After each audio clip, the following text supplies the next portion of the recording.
bakteri. Di sini, makanan dicerna sehingga menjadi bubur dengan gerakan mengaduk yang dilakukan oleh dinding rumen.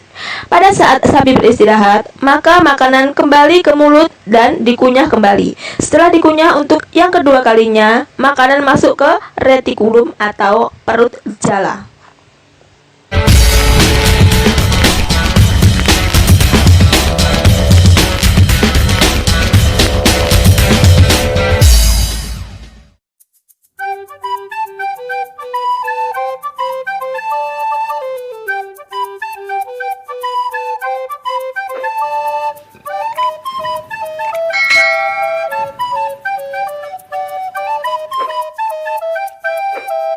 Baiklah anak-anak, marilah kita mulai pembelajaran kita kali ini.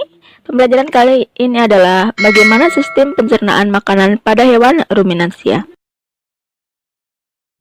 Apa itu hewan ruminansia? Hewan ruminansia adalah kelompok hewan mamalia yang biasa memamah atau memakan 2 kali dan dikenal dengan hewan memamah biak.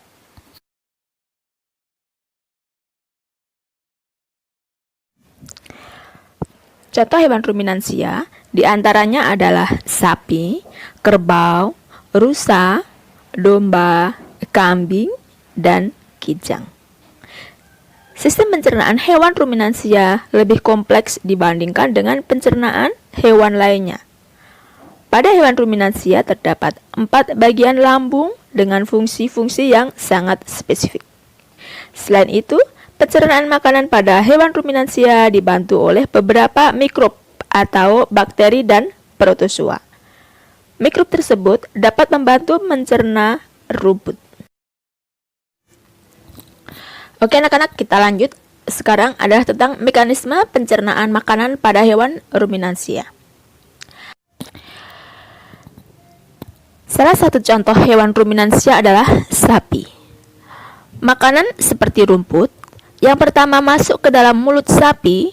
Di dalam mulut adalah terdapat organ-organ pencernaan seperti gigi, lidah, dan saliva.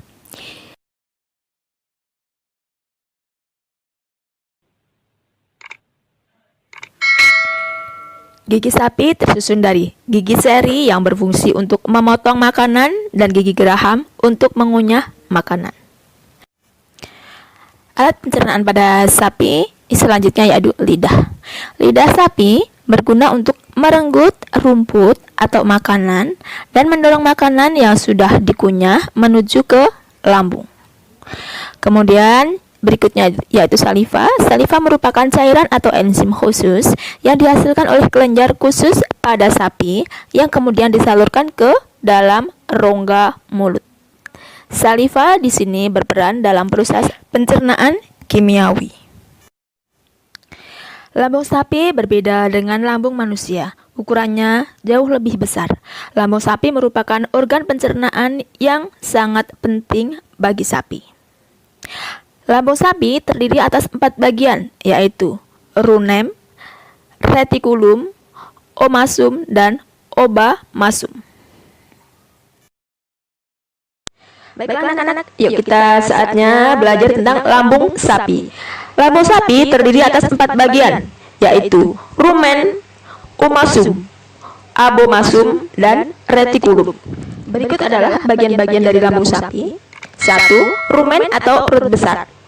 Rumen atau perut besar adalah tempat terjadinya pencernaan dengan bantuan mikroba atau bakteri. Di sini, makanan dicerna sehingga menjadi bubur dengan gerakan mengaduk yang dilakukan oleh dinding rumen. Pada saat sapi beristirahat, maka makanan kembali ke mulut dan dikunyah kembali. Setelah dikunyah untuk yang kedua kalinya, makanan masuk ke retikulum atau perut jala. Selanjutnya yaitu retikulum atau perut jala. Di dalam retikulum, makanan kembali mengalami proses fermentasi dengan bantuan bakteri anaerob dan protozoa. Di dalam bagian perut ini terjadi proses absorpsi dan penyaringan benda-benda asing yang masuk bersama makanan, sehingga benda-benda asing yang masuk bersama makanan tersebut tidak bisa masuk ke dalam omasum atau perut kitab.